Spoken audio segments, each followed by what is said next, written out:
Hello everybody, welcome to the Yotso Tech Tracks YouTube channel. You're joining me on a little discussion.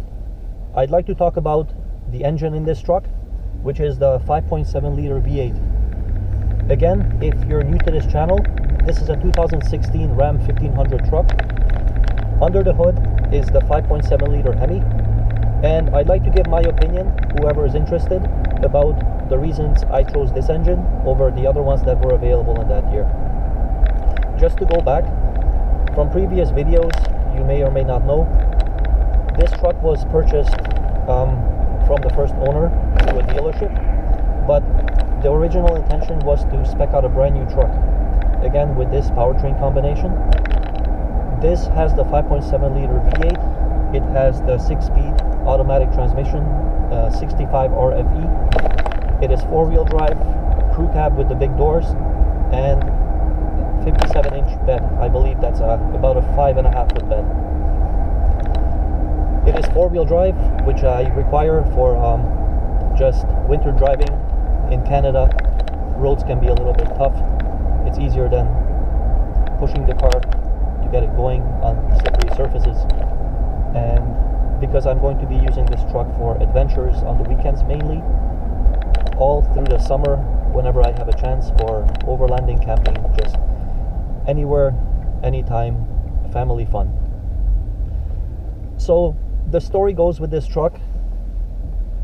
As you may all know, when you go to dealerships, they do have vehicles on the lots, which they are trying to get rid of because it is already there. It is a product they need to move. So this is exactly the powertrain combination I was looking for, minus one thing. It does have the 355 axle ratio. I originally wanted the 392, which is just a $100 option. Just a personal opinion, but I always like to gear my vehicles as aggressively from the factory as possible, just to get it going easily, to get the weight moving when you're pulling a trailer, when you're hauling a lot of weight. Highway fuel economy is not a big deal for me. I travel mostly in the city, and again, fuel economy, according to the EPA, can vary, and I found out mostly it's due to the way you drive the vehicle. You can have a very fuel economical vehicle and it uses a lot of fuel because your foot is always into it, or you can have something like this, a full-size pickup truck with a V8 gasoline engine, and you can have it still decent fuel economy if you drive it accordingly. This engine was my choice because of many different reasons. First of all, I enjoy the power, I enjoy the smoothness. The V8 engine is always something that delivers no matter what manufacturer you're with. Just to give a side note, I have no brand loyalty, so the reason we chose the Ram over any other manufacturer because they had massive discounts for this vehicle. I, in the past, had previous vehicles from General Motors, which was a full-size 2500 pickup truck, a Ford F-150 with a 5-liter Coyote V8, had a small S15 GMC in the late 80s, which was a compact pickup truck. We had Toyotas in the family, and for me, my family, particularly, brand loyalty is not much to consider. Every vehicle has its strengths and weaknesses. Everything wears out. There's no magic from one company to the other. No matter what people tell you, if you maintain your equipment, it's going to last a very, very long time. Once again, this Hemi was in 2016. It was actually the base model engine for this configuration. When you're going with the crew cab, 4-wheel drive, short bed, this engine was a no-charge option, which in previous years was completely backwards. You had the 6-cylinder and the V8 was an option, so that was the primary reason. Second of all, it did have the 6-speed automatic transmission, which I am very familiar with. I am a technician, and in trade school, this is one of those transmissions that we were fixing, rebuilding, studying, overviewing. So this is something that's very simple. It's an easy design. It is pretty reliable. It can take the power of the V8, so it's not lacking in this powertrain combination at all. This is a half-ton truck, and the gross vehicle weight rating, I believe, is 6,900 pounds, so you're not going to be loading this up anytime with over that, for safety reasons, legality reasons. Again, for a half-ton pickup truck, this engine transmission combination is exactly what I want and nothing more. I believe in this 2016 model year, the next powertrain option was, correct me if I'm wrong, if anybody knows, but to the best of my recollection, it was a $2,000 Canadian option to go to a Pentastar V6, which also got paired with the 8-speed ZF automatic transmission.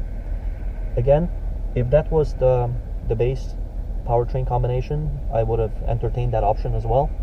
There's nothing wrong with that powertrain combination, but again, to pay more money, in my eyes, for something like that is going backwards. No matter what, this combination of powertrain, V8, 6-speed automatic, can pull more, it can haul more, it can carry more weight than the 6-cylinder version, which is always a good thing to have. I never like to overload the vehicles, pulling trailers or with payload, passengers, and all that cargo for camping, for example, so the higher capacity, the better. For myself, I've noticed there's not much fuel economy difference going from a 6-cylinder to an 8-cylinder. Once again, it's how you drive it. The V6 was geared lower, especially the 8-speed automatic does have a deeper first gear. I believe that one has a 4.7 to 1 first gear. The 6-speed automatic only has a 3 to 1 first gear. So to get it off the line, the 6-cylinder wouldn't struggle at all. But again, when you load these vehicles up to approaching payload capacity, the 6-cylinder, in my eyes, would work harder. So in the long run, it would impact its life. Just going from a blank sheet of paper from one engine to the other, a smaller engine is going to work harder than a larger one, which this V8 has plenty of torque, which is what you want, even though, for example, to get the load going with the 6-cylinder engine, there's more immediate torque at the wheels because of gearing. I believe the axle ratio is also a little bit deeper with the 6-cylinder than the V8. However, once you're getting it going, to keep the momentum and to keep the load going, the V8 will have an easier time all day long. To go with an 8-speed automatic option for this engine was also a premium to pay, and at the time, that transmission was fairly new in this Ram product. It came out a couple of years before. It is one of those things I really have no need to get into. I don't believe a vehicle such as this requires it, because this vehicle does have over 400 pound-feet of torque, so I don't need that many gears.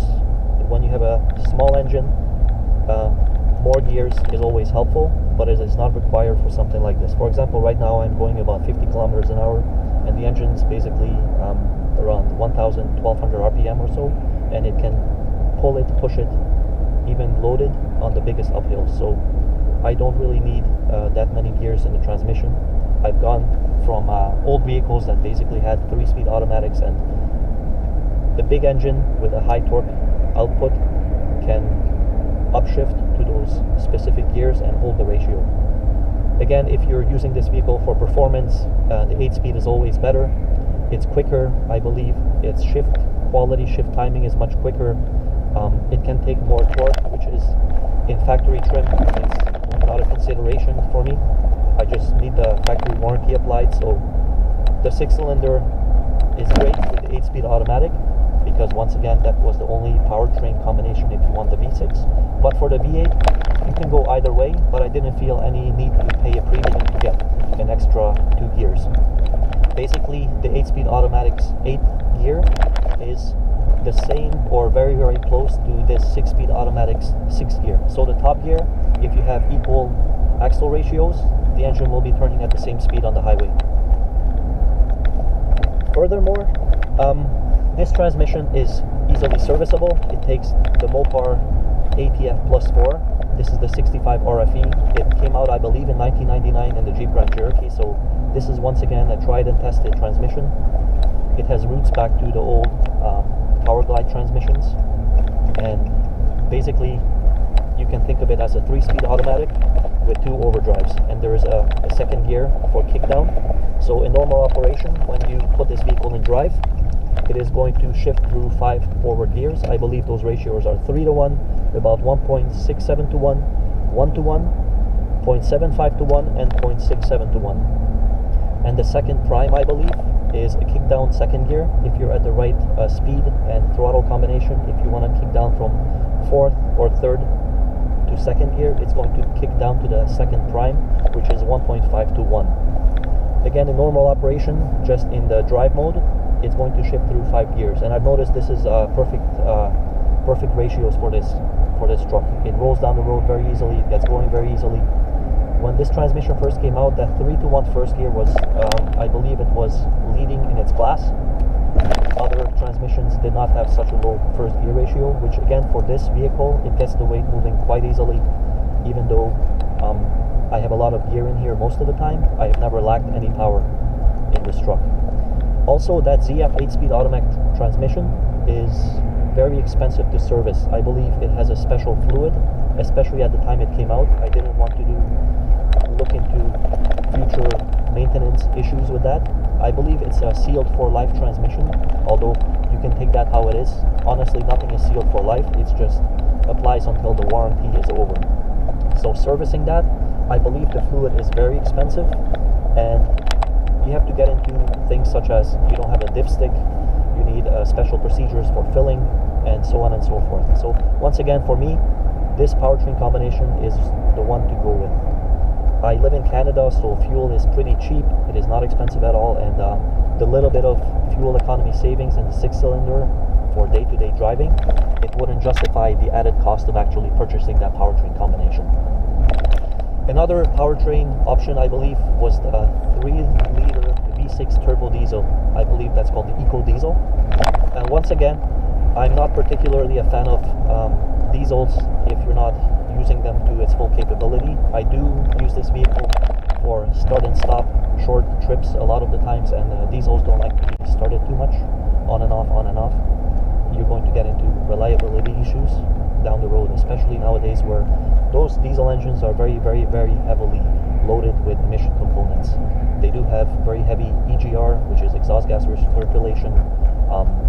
It does have urea injection for after treatment because emissions are very stringent and they're getting more and more so all the time. That engine, again, it's a very, very complicated design as far as electronics and mechanical aspects go. It is turbocharged, direct injected, as all modern diesel engines, and it does have riddles of sensors, and every one of those things can potentially leave you stranded down the road or become very, very expensive to service. I came from the days when diesel engines were very simple, very easy, and it's not anything to do with the fear of going with a 6-cylinder engine that's modern and complicated. It's due to the fact that older engines I've worked on, serviced on, and had in the family were very simple without any electronics to go down and leave you stranded in the near future. So all these modern engines, if you really need it for the torque, for the output, for the tiny little bit of fuel economy gain you're going to get, but in the long run, to be honest, you're never going to really notice anything because you're paying a huge premium to get that powertrain combination. And if anything goes down with those engines, it is very expensive, very complicated, and tricky to fix. It is always going to be cheaper, easier to fix the Pentastar V6 or the V8 compared to a turbo diesel. One more thing about the V8, one of the reasons I really enjoy this engine is because it is very simple. It is basically an old school design where it's a 90-degree V8, large displacement. It doesn't have to rev very high, and it is not direct fuel injected, which is something personally I like to stay away from. For diesel, it is required for the operation, but for gasoline, if the manufacturer can meet those requirements without going to direct fuel injection, I believe, in my point of view, it's always something that's going to last a lot longer. As you may or may not know, for diesel engines, diesel fuel is a lubricant and gasoline is a solvent. So even in diesel engines, you do get into a lot of issues about lubricity quality and fuel gelling, and basically if there's anything that is contaminated in the fuel in a diesel engine, it is going to wipe out the filter. The trash is going to go through the filter and go into the injection pump. It's going to go through all the injectors, and it is thousands and thousands and thousands of dollars usually, even for a 6-cylinder engine, to replace or repair. For the gasoline engine, one of the major issues with that is because fuel is a solvent, not a lubricant, it is going to wear parts out very quickly. High pressure pumps, direct fuel injectors, again, those things, if one goes, it takes the whole system out. And a lot of manufacturers, doesn't matter what vehicle it is, Chevrolet, General Motors, Ford, Chrysler, Toyota, Nissan, whoever, it's a design issue where manufacturers have to go down that road to have the power output and the fuel economy and the emission standards met. That's fine. But if you don't need to get into those issues, it is one less thing to worry about. For example, this V8 does not have a turbocharger, doesn't have a supercharger. It is a low stress engine. It is very simple. It has twin plugs per cylinder for fuel economy, emissions, a little bit of power gains, and there's basically not much to go wrong with it. It does have a 4-cylinder mode for operation. For example, now in light load applications, it is in 4-cylinder mode. It's only when you put your foot into it does it switch back to the 8-cylinder mode, and that happens very quickly. It's imperceptible to the driver. You really don't feel anything. It is very smooth. There's no vibrations or shimmies or shaking or anything like that. So it's a really, really well-tested engine. I believe the first generation of the Hemi came out around 2005. Once again, this is a 2016 pickup truck, so this is, I believe, the 4th generation of the Hemi. It is about 395 horsepower, I believe 407 or thereabouts pound-feet of torque. So close to 400 horsepower peak, close to 400 pounds of torque peak. Again, those RPMs vary at around 4,000 or 5,000 RPM for horsepower and torque respectively, but for day-to-day driving, I just lightly apply the throttle, and this vehicle gets amazing fuel economy for what it is. It goes down the road very smoothly, and this is my number one choice for this truck engine combination. I wouldn't want anything major to go down, break in the future, so once again, this engine is one of the simplest designs you can get of any manufacturer. You're not going to have to rebuild turbochargers, you don't have to mess with carbon issues where the direct fuel injectors only spray into the cylinders and they're going to sludge up the intake valves, carbon up the intake manifold, and so on and so forth. Again, this has regular port fuel injection, so it's always spraying fuel at the back of the intake valves to keep them cool, keep them clean. You don't have too many issues with these engines. Correct me if I'm wrong, but I believe in this 4th generation Hemi, this does not use a traditional EGR valve, which is exhaust gas recirculation. I believe because of the variable valve timing this engine has, it is just playing around with the opening and closing time of the intake and exhaust valves for the valve overlap. So you get the exhaust gas circulation built in without having to go through an external solenoid. The benefit of that is you're not pumping all those exhaust gases back into the intake manifold where they do tend to sludge up. It doesn't matter what vehicle you have. The intake manifold, the throttle body, the ports, the runners, the back of the intake valves, after a while it can have issues, and it's just something in the future that you might have to take apart or clean. Every manufacturer has different procedures for that.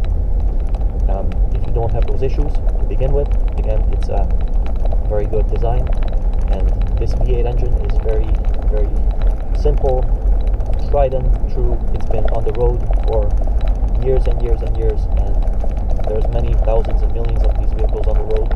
This engine came in the trucks, it came in the Chargers, the Challengers, I believe Dodge Durangos, and basically larger Fiat Chrysler vehicles. So that is the reason I preferred this engine. It is basically, at the time I purchased it, it was a no-charge option, which again is a no-brainer. In the older days, usually when I grew up, the V8 engines were always optional. It's just marketing nowadays, but I wouldn't pay extra money to go backwards from a V8 to a 4-cylinder or a 6-cylinder engine, where some of these full-size pickup trucks have nowadays. So thank you for listening, and this is Yotso from the Yotso Tech Tracks YouTube channel. If you have any questions, comments, leave them below, give it a thumbs up. I'm going to give a lot of content in the future regarding this truck, the build-up of turning it into an everyday camping, adventure, overlanding, weekend getaway vehicle that I also use every single day almost to get to work, to haul the family around, and basically what most people need one vehicle to pretty much do everything with. So thanks again for watching, and stay tuned for more content. I'll be going into really in-depth reviews about this truck. All my knowledge I'm going to put up for people to use. I'm going to refrain from giving personal bias. Again, I have no bias against these things. This is just something I'm trying to relay the information out. People can use it however you like, and hopefully somebody will make wise decisions based on the information I can give out to the community. Well, thank you again, and take care. See you next time. Goodbye.